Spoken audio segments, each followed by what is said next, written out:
In the Finance Bill 2023,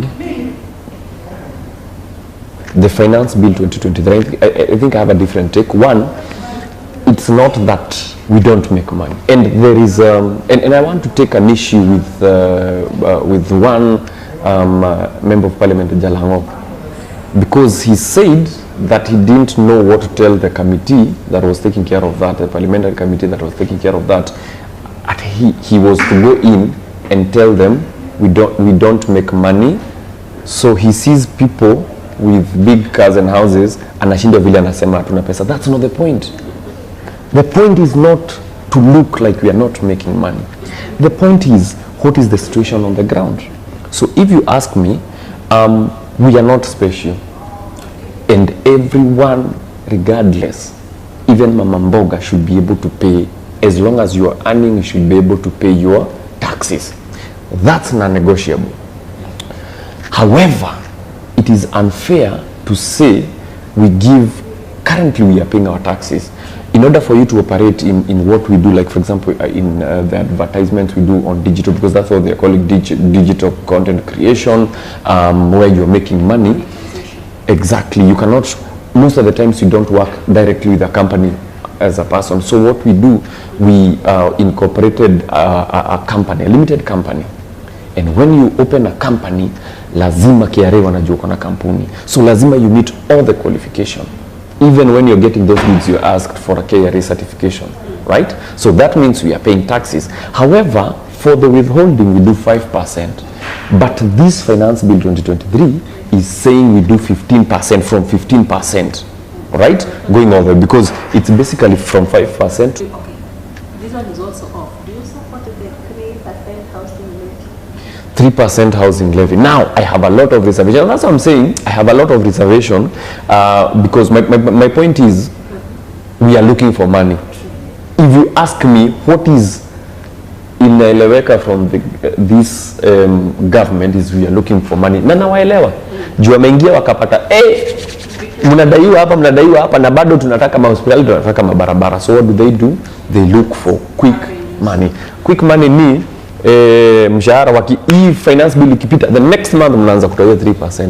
So that means ni watu wangapi wameemployiwa times a certain amount of money, they get their money, they start, and that is how government makes money, through revenue, to kilipa kanjo. That's how a county government makes money, and it's very understandable. But for 3%, ndori yangu ni wako na plan ya kuokota.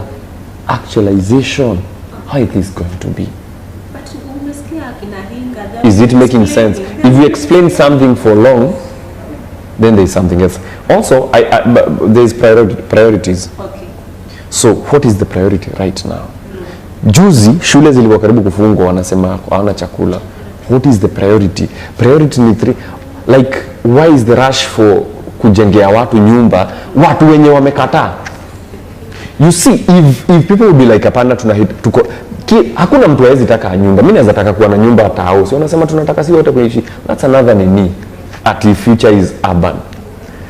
Kwani wale watu wote watu wanaambia future is urban wako na manyumba wapi? Countryside. They have very huge tracts of land. Ni za nini kama future is urban? Sisi wote msidanganywe. All these people, they always go away. Unasikia sijui na nyuki, sijui wapi, they have wana land na machopa huko. Why? Is that future? Anyway, I'm not refuting future might be urban. Siwezi kusikia vibaya nikiwa na nyumba tao. But honestly, at this particular time, kila mtu anasema hataki. Na kwa nini, why do they have to threaten? Ati wanangoja waone MP ata oppose. Why do you have to threaten? If something is nice, it's nice. Unless now it's dictatorial. However, maybe what I'd say is, watu wako na nguvu sana. If people were able to remove a government, that people who are in government, they had every state apparatus. Walikuwa na Ministry of Interior, they had everything. Walikuwa na police, they have everything. Yet that government walienda home. People have power. So we only have like 5 years before we get to the next. So the same people, because I think power sometimes, when you're in power, it's like you're in a bubble. Like for example, there are a lot of people who used to speak, and right now wanaweza sema ni juni CS. Like for example, akina nani, Murkomen, kwani ni sauti ilienda wapi? Akina Sudi, it's good they're in power, but what are they doing? Because people at the end of the day wataangalia, tumekuwa tukilipia nyumba, how long are we gonna, mimi sijui kama tunaelewana. NHIF imepanda lakini mshahara ipande the same rate. What will happen is people watakuwa in despair. So I'd rather leave alone what I'm doing in terms of content creation, tukaa hivyo basi, because if you are working too hard, vitu zinatolewa yet hii 3%, unaamini na unasema after some time unaweza rudishwa, unaamini gava. So I think there's a lot of to be made to understand that needs to happen to us, because trusting the government, and that's why e-tax, by the way, tungekuwa tunalipa na unaenda hosi unatoka like if you're on insurance, you know what I mean. Insurance unalipaga do, then anytime you're sick unaingiaga tu niko na kadi na unapatiwa madawa unaenda home. If we'd had that with the government. However, if I cannot take my kid, like for example nikipeleka mtoto wangu a government primary school, I feel like I'm failing. There's a lot that needs to be done. I need first of all to feel better than cook. Nyumba ni ya nini kama masomo siwezi nini? You get? Like you call a meeting for content creation. Ni wengi, wengine hata wajulikani, wengi sana. But if we did an average of the income per month, they'll be surprised. But let's look for money. Another way to look for money is penalties. Gari na overtake. Tulieka kamera ni za nini? Sasa hiyo ukiweka hata wapigwe fine ya 50k bila kuongea, hiyo hakuna mtu ataongea, mtu anatupa takataka. Let's look for money everywhere, but fairly. That's what I'd say. Okay. Sorry, I'm asking you. The guys, that was beautiful. If there's something that will never, that I'll never forget, it's the bond we had with the Real Houses of Kangware guys, because that's where it all started. Yeah, it was a beautiful show. Everyone alikuwa na, you know, for Real Houses of Kangware hakukuwa na star. Kila mtu alikuwa na role yake, like Awiti alikuwa na role yake, Chebet, Matilda alikuwa na role yake, Jambi. Everyone had a very defined and very crucial role. Such that when it comes to awards, people walikuwa wanashinda tutapatia nani, because kila mtu ako good in their own. And yes, we do talk, yes, we do communicate, and also thinking of what we can be able to do. Every now and then we can meet and have some videos, and but ideally is that was our basis. Now everyone is doing their own thing. Yes, yes. Who was your best actor or actress? Me. Yeah. In Real Houses Yeah. of Kangware. Yeah, it has to be me. Okay, unajipenda sana. Usipojipenda utapendwa na nani? The next question, the government wants to tax content creators in the new budget. What's your take on that? Now, this is one. Celestine, you're making noise. Aye, let's go. So I pick it. 25%. That's happened to your. However, why are we being charged 15% when other professional whatever services, let's say for example consultancies, are doing 5%? And this is our problem. We are not unique. We are not special, but that's my problem. Then let's come to this. What is the data? How many people make that kind of money? Because you find even kwa muziki, only a few guys are making money.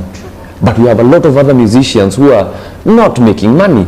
So kukuja, it's like for example, niseme politicians wa make do. Sasa kuna tax flani tunataka you get. And we do every kind of tax you can think. We do even the corporate tax for the 30%. So we pay tax. So my question is, which is this other tax? Sijui kama unanipata. Like, which digital content sasa nimeshalipa hiyo yote. So hii inaitwa 15% withholding, nitalipia wapi? I paid. Again, who is a content creator? Is a doctor who is having a clinic somewhere and they are doing content. You've seen them on TikTok. Yeah. They are doing beautiful content about how you should brush your teeth. That's the digital content creation. They have the hospital. Now, washalipa hizo tax zote. They are creating content.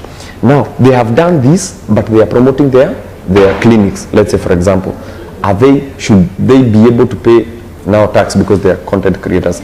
I have a minor. What does the law say about minors who are creating content? What does KRA say about minors? How do you tax them? You get my point? So my point is, that's fine, everybody pays, but can we have framework? Because what is happening, the government is in a rush to make money. which is understandable. Na hata mimi ningekuwa in that position I'd be looking for money.